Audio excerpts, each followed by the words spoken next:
Saya ketemu dengan seorang sekarang ahli agama, doktor. Ibunya bunuh diri, ateis. Ibunya bunuh diri dari luar negeri maksudnya di Eropa. Ibunya bunuh diri, padahal di puncak kekayaan, di puncak ketenaran, bunuh diri. Anaknya alhamdulillah kemudian masuk Islam, sekarang jadi doktor dalam bidang agama. Mu'alaf. Tapi kisah tragis bagaimana ibunya meninggal dengan bunuh diri padahal di puncak ketenaran, puncak kekayaan, ternyata tidak kuat dengan kehampaan dalam hatinya, akhirnya mengakhiri hidupnya dengan bunuh diri. Ini dia tanya, "Dok, saya kenapa, Dok? Pola hidup sehat, makan sehat, non kolesterol, tidak ada gula. Kenapa saya harus mengalami ini? Sampai penyumbatan berapa sekian persen, 100% sebagiannya sehingga harus bypass. Tidak lagi pasang ring, maksud Pak? Bypass." Kata dokter, "Kau stres." Subhanallah. Benar, dia stres. Ternyata stres bikin jantungnya bermasalah. Nah, perlu kita bedakan antara kebahagiaan dengan kelezatan. Saya sering sampaikan hal dalam banyak kajian. Kelezatan bukan berarti kebahagiaan. Bukan berarti kebahagiaan.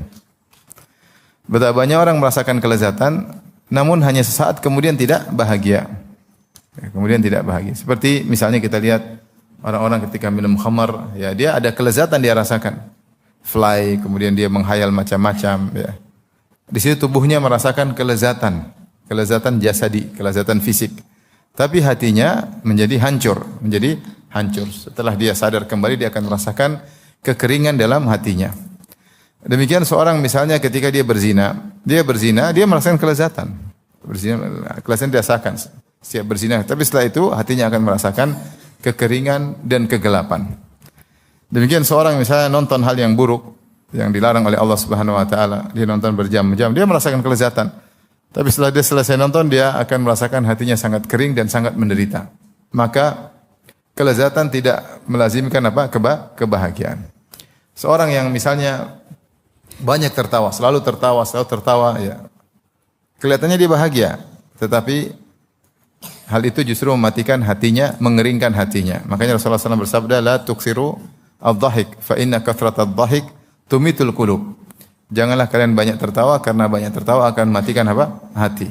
Makanya sering kita dengar orang yang suka tertawa, bahkan pelawak yang kemudian bermasalah sampai ada yang bunuh diri, sampai ada yang narkoba. Berarti di balik tawa mereka tidak bahagia. Di balik tawa mereka tidak bahagia dan mengalami hal-hal yang menunjukkan ketidakbahagiaan mereka.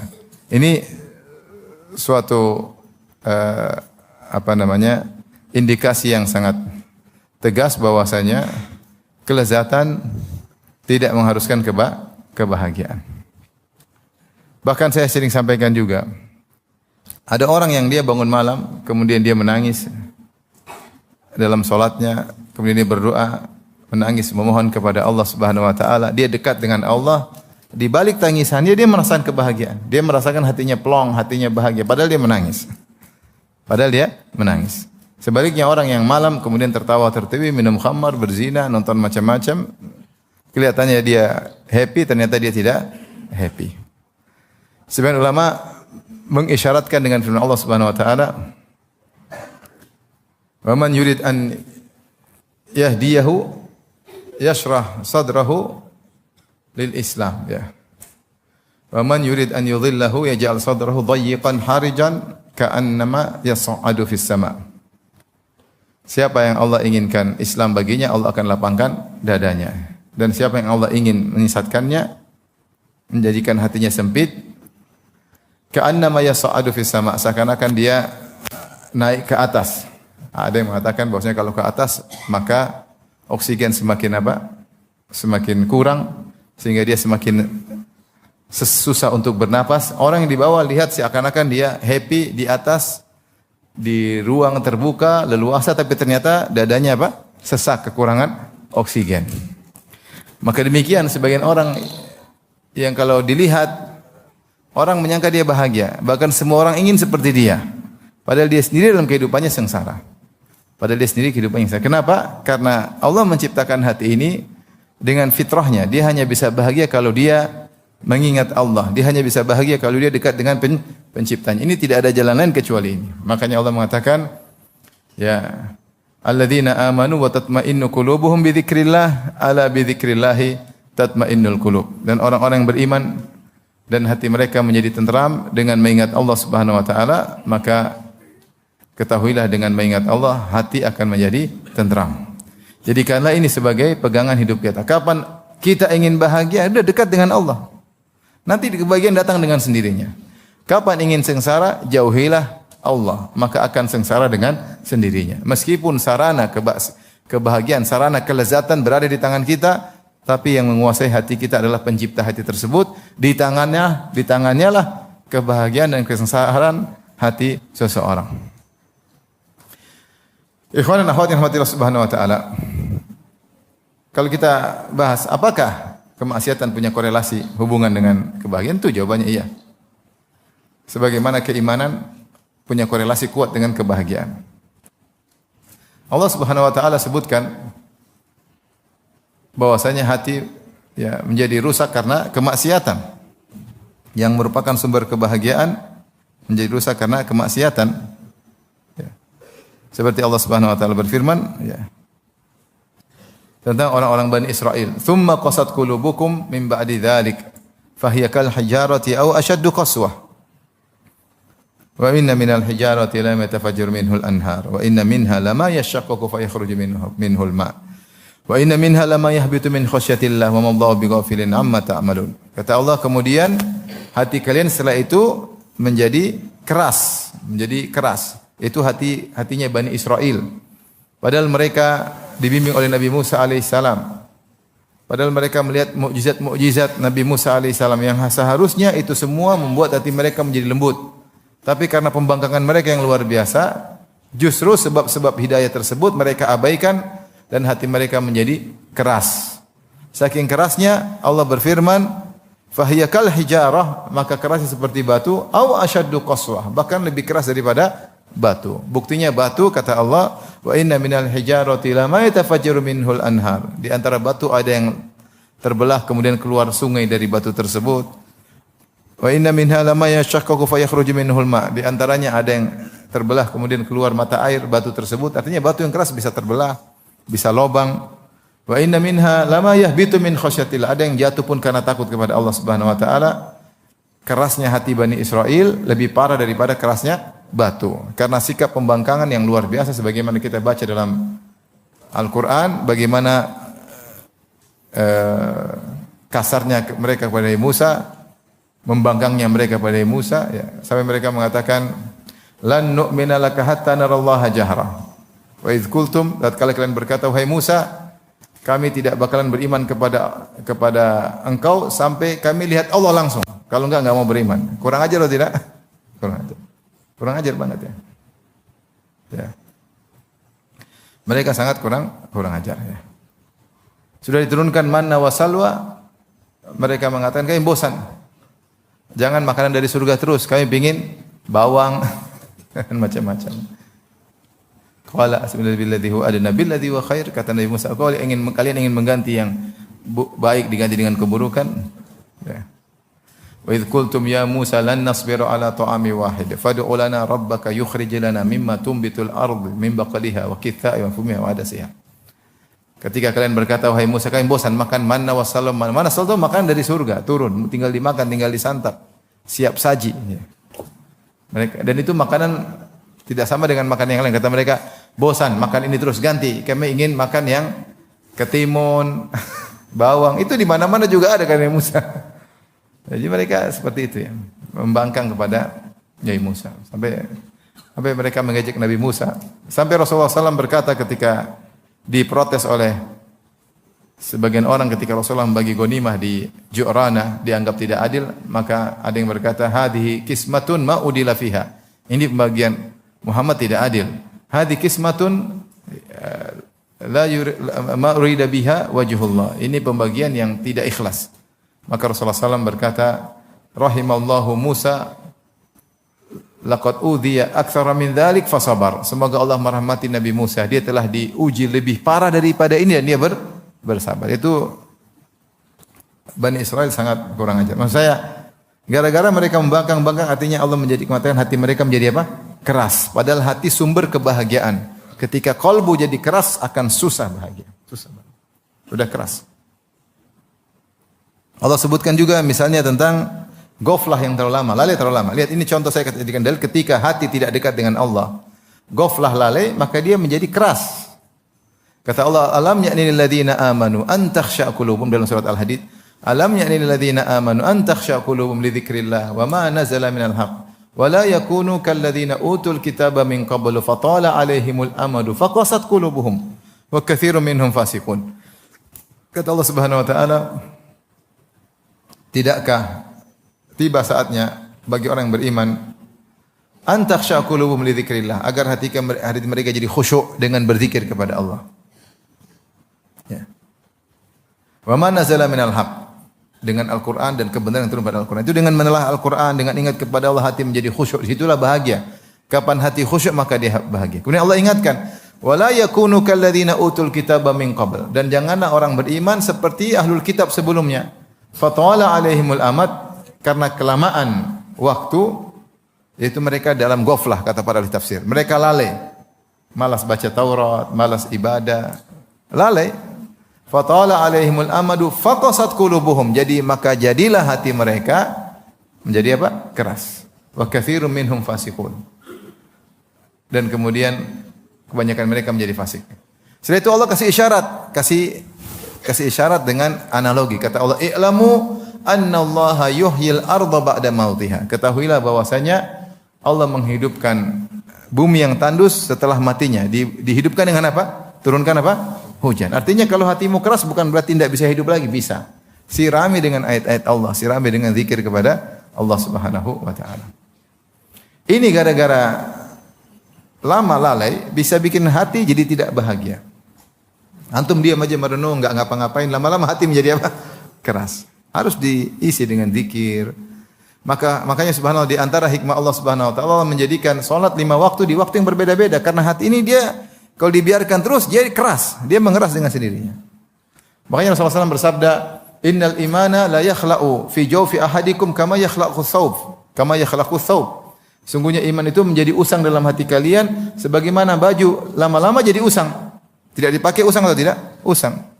Fas'alullaha an yujaddida imanakum. Kalau gitu mintalah kepada Allah agar memperbaharui iman kalian. Iman ini kalau hati dibiarkan saja tidak disirami, dia akan rusak, dia akan kaku, dia akan keras. Situlah kebahagiaan akan hilang. Itu baru ghaflah, baru lalai aja. Belum kalau maksiat tambah hancur lagi. Innal abda idza adnaba dzamban nuqitat fi qalbihi nuqtatun sauda. Sungguhnya seorang hamba jika bermaksiat, hatinya ada titik hitam. Semakin banyak semakin hitam akhirnya menutupi hati tersebut sampai menjadi ran. Kalla bal rana ala qulubihim. Maka ran itu gumpalan hitam yang menutupi hati seorang, maka sudah susah seperti itu mau bahagia, tertutup hatinya.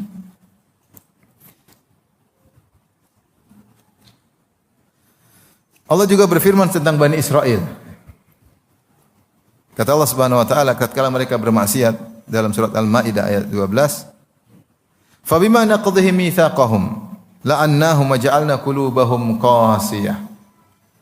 Karena mereka membatalkan janji mereka kepada Allah Subhanahu wa taala, kami laknat mereka wa ja'alna qulubahum qasiyah.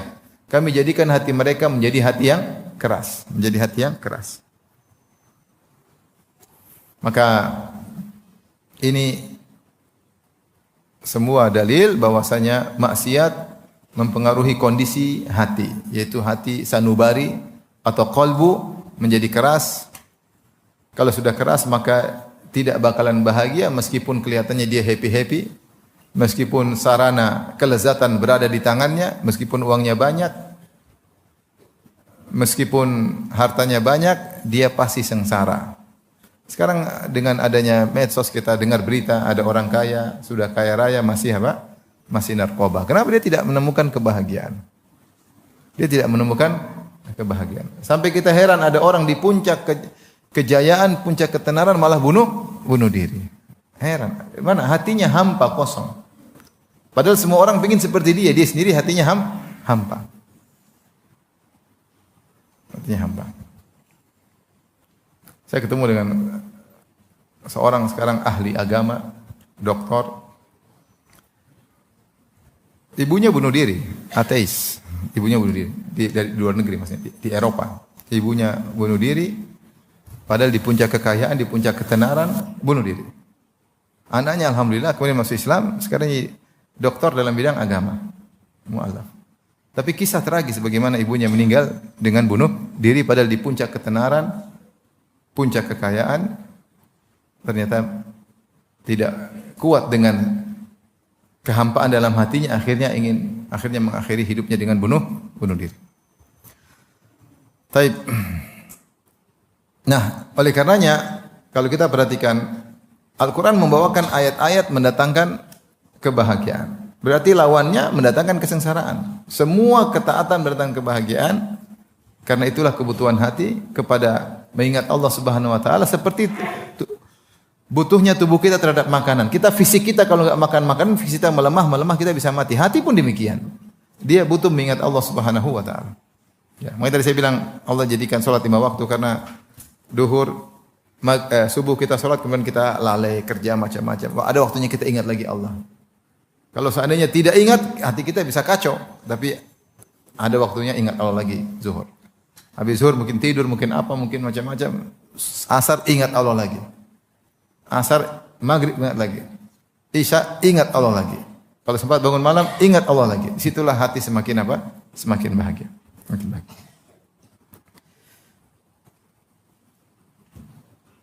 Allah Subhanahu wa taala berfirman contohnya tentang dalil-dalil yang menjelaskan bahwasanya keimanan mendatangkan kebahagiaan. Di antaranya ayat yang tadi kita sudah sebutkan dalam surat Ar-Ra'd, kata Allah Subhanahu wa taala, "Alladzina amanu tatma'innu qulubuhum bi dzikrillah, ala bi dzikrillah tatma'innul qulub." Orang-orang yang beriman dan mereka mengingat Allah, ketahuilah dengan mengingat Allah mereka akan bahagia. Terapkan ayat ini, antum akan bahagia. Zikir aja. Zikir pagi, zikir petang.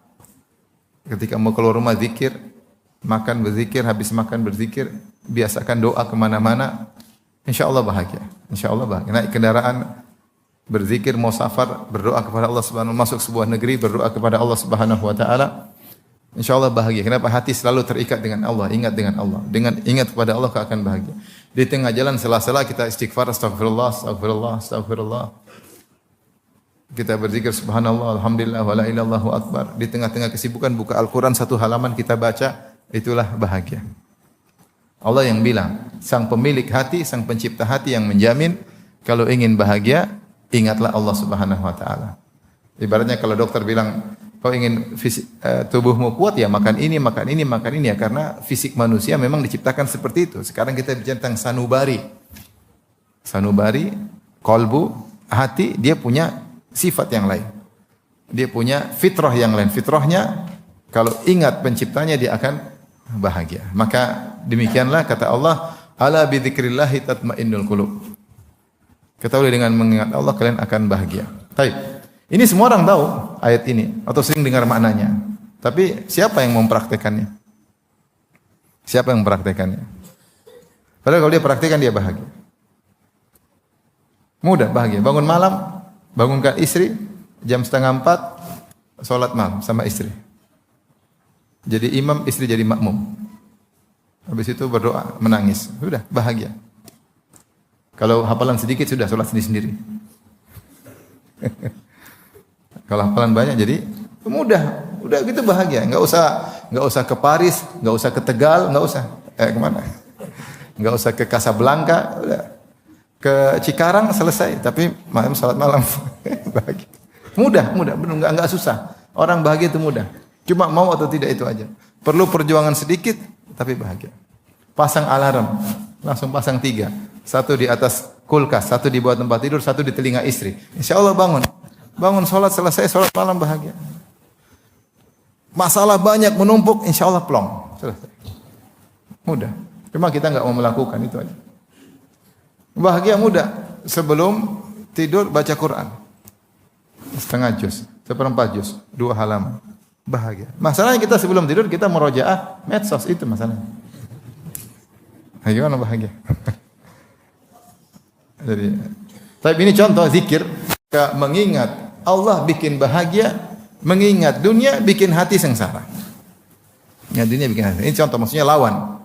Antum banyak ingat Allah, antum bahagia. Banyak ingat dunia, makanya dikatakan oleh seorang salaf, zikrullahi dawa wa zikrun nas daun. Mengingat Allah adalah obat, mengingat manusia adalah penyakit. Nah, kita lebih banyak mengingat manusia daripada mengingat Allah Subhanahu wa taala. Itu yang bikin hati kita bermasalah. Makanya saya sering sampaikan tentang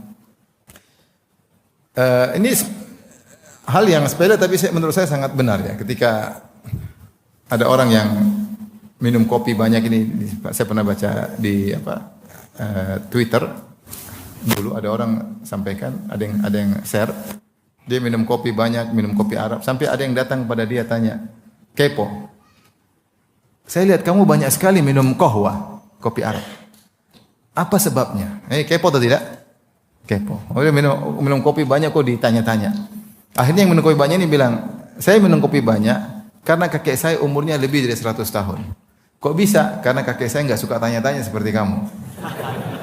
Dan ini benar, ternyata kalau orang suka sering nanya-nanya yang nggak perlu, dia banyak pikiran, dia pikir yang tidak perlu dia pikirkan. Akhirnya dia pusing mikirin ini, mikirin anu, mikirin ini, mikirin anu. Ketika dia banyak pikiran, kolesterol naik. Subhanallah.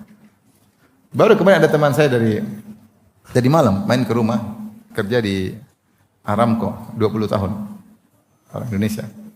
Cerita ada temannya secara fisik dia tidak ada gula, kemudian tidak ada kolesterol, badannya kurus, olahragawan, tahu-tahu harus bypass. Semua heran. Setiap periksa normal terus. Akhirnya di bypass di Khobar, di dekat Riyadh, di sana di daerah di Khobar dekat Dammam sana. Ketika dia tanya, dok, saya kenapa dok? Pola hidup sehat, makan sehat, non kolesterol, tidak ada gula. Kenapa saya harus mengalami ini? Sampai penyumbatan berapa sekian persen, 100% sebagiannya, sehingga harus bypass. Tidak lagi pasang ring, maksudnya apa? Bypass. Kata dokter, kau stres. Subhanallah. Benar, dia stres. Ternyata stres bikin jantungnya bermasalah. Secara normal dilihat kolesterol normal, tekanan darah normal, tapi tahu-tahu harus bypass. Mau saya menunjukkan benar kalau kita banyak mikir yang enggak perlu, mikirin ini, mikirin anu, mikirin ini, akhirnya kita stres. Kalau stres cepat mati. Benar tadi kakek saya tidak suka tanya-tanya seperti kamu, maka umurnya 100 tahun apa? Lebih. Bukankah kalau kita sering lihat banyak berita, kita sengsara? Jujur, sengsara enggak? Antum coba praktek, enggak usah sebulan, seminggu aja. Antum enggak usah nonton berita. Saya bukan berarti melarang orang. Berita itu akan sampai. Kalau penting kita akan tahu sekali, atau lihat-lihat sekali-sekali. Masalahnya kita memberikan waktu untuk berita berlebihan, sehingga kita tidak zikrullah, tapi kita zikrud dunia, zikrun nas. Antum seminggu aja tidak nonton berita, pasti lebih bahagia. Percaya. Ada teman-teman sudah praktekkan, bilang, Ustaz, ana ambil nasihat antum, ana merasa nyaman, tentram. Kenapa tidak lagi nonton berita? Ada yang gitu, ana ambil nasihat antum, sekarang kembali lagi. Jadi bukannya kita nggak boleh lihat, kita juga perlu tahu. Tapi kalau berlebihan, kita sendiri yang sengsara. Kita sengsara, istri sengsara. Antum kalau istri antum suka medsos, antum sengsara karena antum tidak diurusin sama istri. Benar, dia sibuk lihat medsos. Beda kalau dia tidak ada medsos, dia kesibukannya pengurus suami, dia nanti kapan suaminya datang, dia siap apa. Karena dia tidak bermedsos. Tapi kalau istri antum ada Instagramnya, ada TikToknya, ada YouTube-nya, ada Facebook-nya, bahkan akun Instagramnya 2. Ini yakinlah antum sengsara karena antum tidak diurusin sama apa? Istri. Perlu istri yang lain? Enggak perlu. Istri satu itu diperbaiki, kamu jangan urusin medsos, urusin saya suamimu. Kenapa? Karena lupa zikrullah, ada dampaknya. Ini maksudnya bicara secara langsung, maksudnya nyata kita hadapi, yang kita rasakan keseharian. Bahwasanya kalau kita tidak ingat Allah, kita sengsara. Allah juga berfirman dalam surat An-Nahl, kata Allah Subhanahu wa taala, "Man amila salihan min dzakarin aw untha wa huwa mu'min, falanuhyiyannahu hayatan thayyibah." Walanajziyannahum ajran bi ahsanil ladzi kanu ya'malun. Kata Allah Subhanahu wa taala, Siapa yang beramal soleh, laki-laki atau perempuan, wa huwa mu'min, dalam kondisi beriman. Syaratnya dia beramal soleh, beriman, bukan cuma iman di bibir aja. Ya, laisal iman bitamanni wala bitahalli, cuma bukan angan-angan saja. Tetapi ada buktinya, yaitu beramal soleh. Wa huwa mu'min, kata Allah apa balasannya? Falanuhyiyannahu hayatan thayyibah. Kami akan jadikan dia, memberikan dia kehidupan bahagia itu di dunia. Wala najziyannahum ajrahum bi ahsanil ladzi kanu ya'malun. Dan kami akan berikan ganjaran terbaik atas amalan dia itu di akhirat, di surga. Allah jamin siapa beriman beramal soleh dia akan bahagia. Tapi beriman amal soleh yang benar, ikhlas kepada Allah Subhanahu wa taala, maka dia akan bahagia. Ini contoh. Apa yang Allah sebutkan? Apa tafsir para ulama? Ibnu Katsir rahimahullah dalam tafsirnya menyebutkan tafsiran hayatan thayyibah. Apa hayatan thayyibah? Kata Ibnu Katsir di antaranya kebahagiaan. Dia itu bahagia. Di antara tafsir Ibnu Katsir mengatakan dia akan dijadikan qanaah oleh Allah Subhanahu wa taala. Qanaah. Orang qanaah bahagia enggak? Kapan dia tidak baik? Kalau dia tamak. Kalau dia nerimo bahagia. Dia hanya punya motor tapi dia senang. Saya ketemu ada seorang ustaz, mobilnya mobil lama. Mobil kalau saya naik saya kurang suka. Tapi dia senang sekali dengan mobil itu. Bahkan dia banggakan, mobil ini saya bawa kemana-mana. Dia bangga dengan mobil itu. Kalau saya yang malas naik mobil itu. Subhanallah, jadikan dia qanaah dengan mobil yang sederhana tersebut. Dia sudah merasa bahagia. Qanaah kanzun la yafna, yaitu aset yang tidak pernah sirna. Kebahagiaan di tanganmu, kemana-mana kau bawa kebahagiaan di hatimu, kemana-mana kau bahagia jika kau miliki qanaah. Di antara sebab yang menjadikan seorang qanaah adalah beriman dan beramal soleh. Ketika dia mengetahui hakikat dunia dan hakikat akhirat, maka dia akan qanaah. Kapan dia qanaah? Maka dia bahagia. Antum ketemu seorang supir, senyum-senyum. Ketemu bosnya, ngomel-ngomel. Kenapa? Supirnya qanaah, yang penting syukur ustaz. Bosnya enggak qanaah, marah-marah. Mana yang bahagia, bos atau supirnya? Supirnya. Qanaah. Bagaimana cara bisa kita qanaah? Beriman dan beramal saleh. Itu anugerah Allah berikan sehingga hati menjadi tentram, menjadi bahagia.